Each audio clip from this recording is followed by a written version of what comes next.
तो एक बार मैंने अपने टीचर से पूछा था कि स्प्रिंग का मतलब क्या होता है। तो मैम ने बताया कि स्प्रिंग का मतलब होता है एक ऐसा मौसम जब चीजें नया होता है, हरा भरा होता है। तो मैंने ये सोच लिया कि लॉस्ट स्प्रिंग का मतलब होता होगा कि कोई मौसम को चुरा के लेके चला गया, बट ऐसा कुछ नहीं है। आज का जो हमारा ये स्टोरी है, Lost Spring stories of stolen childhood, ये कहानी है दो बच्चों का, साहेब और मुकेश, जिन्होंने अपना बचपन खो दिया था अपने फैमिली की जिम्मेदारियों को उठाने के कारण और गरीबी के कारण। तो लॉस्ट स्प्रिंग सिंबलाइज कर रहा है वो होप, वो उम्मीद जो बच्चों के अंदर होता है, बट इन दोनों के अंदर नहीं था क्योंकि उन्होंने वो खो दिया था। हम शुरुआत करते हैं साहिब की स्टोरी के साथ, जिसका टाइटल है some time I find a rupee in the garbage.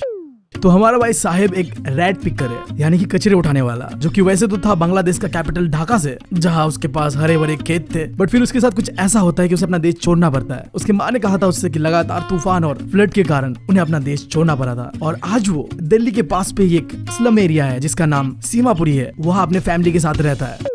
हमारे स्टोरी का शुरुआत होता है एक ऐसे सीन के साथ जहां में स्टोरी का ऑथर देखती है कि हर रोज उसके घर के पड़ोस पे सुबह सुबह साहिब कचरे उठाने आता है। अब ऑथर का नाम तुम मुझे बताओगे। अगर सिंगल नहीं बनना चाहते, बाबा बंगाली के श्राप से बचना चाहते हो, तो कमेंट सेक्शन तुम लोग के लिए ऑथर का नाम क्या है जल्दी मुझे बताओ, वरना तो यार सिंगल ही बनना है तुम्हें मेरी तरह। अब सोच लो। खैर स्टोरी पे बढ़ते हैं। तो हर रोज सुबह सुबह साहिब ऑथर के पड़ोस पे आता है कचरे उठाने के लिए। ऐसे एक सुबह को ऑथर साहिब को रुका के पूछती है तुम ये सब चीजें क्यों करते हो। तो साहिब आगे से जवाब देता है कि मेरे पास और कुछ करने को है ही नहीं। ऑथर कहती है तुम स्कूल क्यों नहीं जाते। अब ये बात वो कह तो देती है, बट थोड़ी देर में उसे रिग्रेट फील होता है कि उसने ये क्या कह दिया। अगर वो जा पाता स्कूल तो ये सब चीजें थोड़ी करता। बट साहिब हंसते हुए जवाब देता है कि मेरे पड़ोस पे कोई स्कूल है ही नहीं, अगर गवर्नमेंट ने कभी स्कूल बनाया तो मैं जरूर जाऊंगा। फिर हमारा ऑथर पूछता है कि अगर मैं स्कूल बनाऊं तो क्या तुम आओगे। तो साहिब हंसते हुए कहता है कि हाँ क्यों नहीं। ऐसे कुछ दिन बीतते हैं और फिर एक दिन मुलाकात होता है साहिब का ऑथर के साथ। साहिब दूर दूर ऑथर के पास आता है और पूछता है कि आपका स्कूल रेडी हो गया है। अब साहिब का ये बात सुन के ऑथर को थोड़ा बुरा लगता है कि उसने एक छोटे से बच्चे के साथ झूठा वादा किया। फिर वो सोचती है कि इन जैसे बच्चों के साथ तो हर रोज कोई ऐसे ही झूठे वादे करते हैं, तो मैंने कुछ ऐसा बड़ा गलती किया नहीं है। अपनी गलती को जस्टिफाई कर रही होती है और कहती है स्कूल बनने पे थोड़ा टाइम लगता है। भाई गजब है, झूठा वादा करना ना इन बड़े लोगों से सीखो। जब मैं छोटा था मेरे मम्मी ने तो मेरे साथ कितने सारे झूठे वादे किए, स्पेशली जब हम कहीं घूमने निकलते थे ना और मुझे कोई चीज पसंद आ गया, चाहिए चाहिए, मम्मी कहती थी कि अगले बार दिला दूंगा। वो अगले बार भाई साहब अभी तक नहीं आया। तो मैं साहिब का दुख दिल से समझ सकता हूँ। ऐसे कुछ महीने बीतते हैं और अब ऑथर साहिब को अच्छी तरीके से जान चुका था। उसे ये भी मालूम चल चुका था कि साहिब का पूरा नाम है साहिब आलम,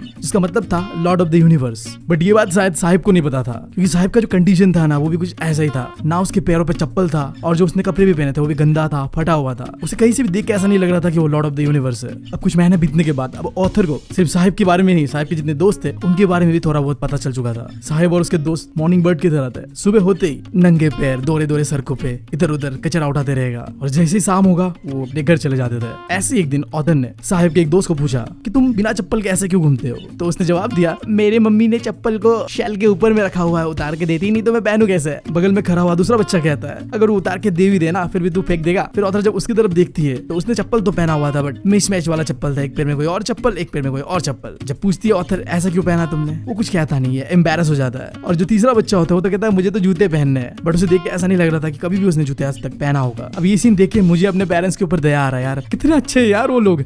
कम से कम PS5 भी तो नहीं दिला रहे, बस दिला देते तो अच्छा रहता, बट बाकी चीजें तो दिला ही रहे। तो यार मैं अपने पेरेंट्स को ये कहना चाहता हूँ यार, love you mom, love you dad, बस अपने बेटे के एक ख्वाहिश पूरा कर दो, PS5 दिलवा दो प्लीज प्लीज यार। खैर स्टोरी में वापस आते हैं। अब ऑथर सोच रही होती है कि उसने ना देश भर ट्रैवल किया है और उसने ऐसा ऑब्जर्व किया है कि शहर से लेके गांव के सड़कों तक बच्चे ऐसे ही नंगे पैरों पे घूमते हैं और इसका एक्सप्लेनेशन ऐसा दिया जाता है कि ये गरीबी के कारण नहीं, उनका ट्रेडिशन है। बट ऑथर का मानना कुछ और था। ऑथर मानती है कि ये कंडीशन बस गरीबी के कारण ही हो सकता है। उसे याद आता है एक इंसान का कहानी जो कि उदुपी से था। वो एक पुजारी का लड़का था और बचपन में जब भी वो स्कूल जा रहा होता था ना तो मंदिर के पास रुक कर भगवान को विश करता था कि काश मेरे पास भी जूते दे दे भगवान। और 30 साल बाद जब वो उसी टेम्पल को विजिट करता है वो देखता है एक नया पुजारी है और जो उसका बेटा था वो फुल यूनिफॉर्म पे जूते सॉक्स बैग्स पहना हुआ था, जिससे वो कंक्लूड करता है हो सकता है पुजारी के बेटे को जूता मिल चुका था। बट आज भी कुछ ऐसे बच्चे लाइक मेरे पड़ोस का वो कचरे उठाने वाले बच्चे जिन्हें अब तक शूज नहीं मिला था।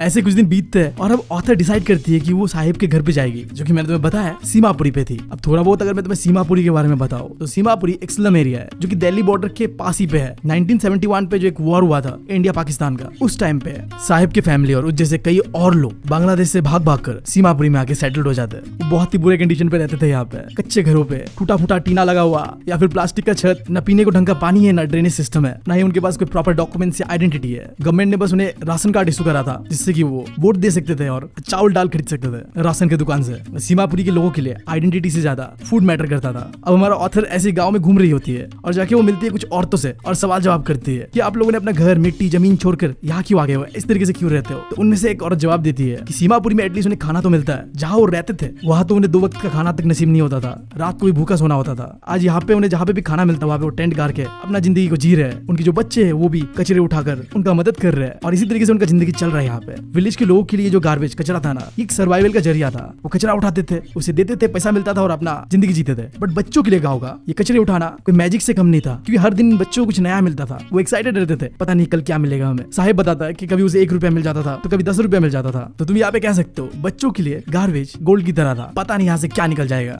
फिर कुछ महीनों बाद फिर साहिब का मुलाकात होता है ऑथर के साथ। सर्दी का मौसम होता है, सुबह का समय होता है। ऑथर देखती है कि साहिब एक टेनिस कोर्ट के गेट के बाहर खड़ा हुआ है। साहिब देखता है कि कुछ लोग सफेद कपड़े पहने हुए टेनिस खेल रहा है टेनिस कोर्ट के अंदर, और वो कहता है कि मुझे ना ये गेम बहुत ज्यादा पसंद है। और साहिब ये भी कहता है कि जो गेट मैन है ना टेनिस कोर्ट का, वो तो कभी कभी उसे अंदर जाने भी देता है और झूला झूलने भी देता है, पर तभी देता है जब टेनिस कोर्ट पे कोई भी नहीं होता तब। उस दिन साहिब ने टेनिस वाले जूते पहने हुए थे जो कि उसके कपड़े से बिल्कुल मैच नहीं कर रहा था। उसका कपड़ा गंदा पहनता था और वो जूते थे फुल टेनिस वाले। अब ऑथर सोच रही होती है कि कहीं इसने चुरा के तो नहीं लिया किसी से। वो पूछता है साहिब से कि जूते तुम्हें कहाँ से मिले। तो साहिब आगे से कहता है ये जूते मुझे किसी ने दिए। तो बेसिकली ये जूते किसी अमीर लौंडे के थे। तो थोड़ा सा छेद हो गया था जूते में, तो उसने कहा कि मुझे नहीं चाहिए, फेंक दो। तो इस तरीके से वो साहिब को मिलता है। उस अमीर लौंडे के लिए जूता जिसमें छेद हो गया था बेकार था, बट साहिब जैसे बच्चे के लिए जिसने जिंदगी भर शायद ऐसे नंगे पैर जीना सीखा था, ये फटे हुए जूते एक सपने की तरह था जो उसने पूरा कर लिया था। फिर ऑथर सोचती है हाँ शायद उसका ये सपना तो पूरा हो गया है, बट टेनिस खेलना ये सपना शायद उसका कभी पूरा ना हो, क्योंकि साहिब ने बताया था कि उसे टेनिस खेलते हुए देखना बहुत पसंद है। इसका मतलब तो यही हुआ ना कि वो भी टेनिस खेलना चाहता था, बट शायद ये सपना कभी साहिब का पूरा ना हो पाए।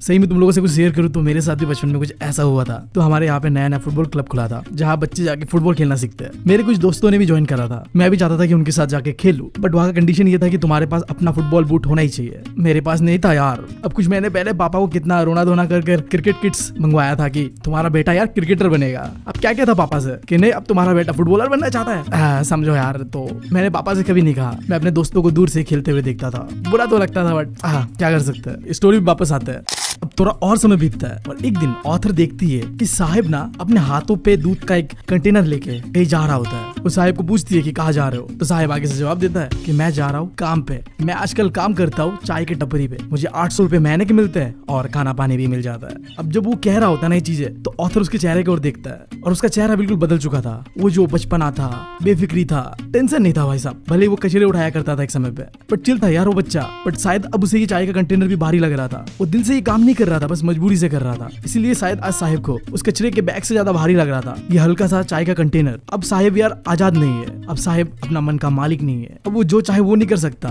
उसे वही करना होगा जो उसका मालिक कहेगा। तो यार इसी सैड एंडिंग के साथ ये स्टोरी होता है खत्म, जहाँ में साहिब ने अपना बचपन खो दिया, उसका आजादी खो दिया। और ये सारी चीजें हुआ इसलिए क्योंकि उसका घर का रिस्पॉन्सिबिलिटी, गरीबी उसके सामने आ चुका था, जिसने उसका बचपन छीन लिया था उससे। ये स्टोरी काफी लंबा है, तो ये है पार्ट 1। अब इंतजार करना पार्ट 2 के लिए। अगर वीडियो अच्छा लगा, मेरा काम पसंद आया, तो यार पार्ट 2 के लिए कमेंट करो और सब्सक्राइब करना भूलना मत। अपने दोस्तों के साथ शेयर भी कर दो। भाई को तुम्हारे सपोर्ट का बहुत ज्यादा जरूरत है, तो यार कर दो यार। मिलते हैं अगले वीडियो में, क्यों? सही है ना? Thank you, love you all.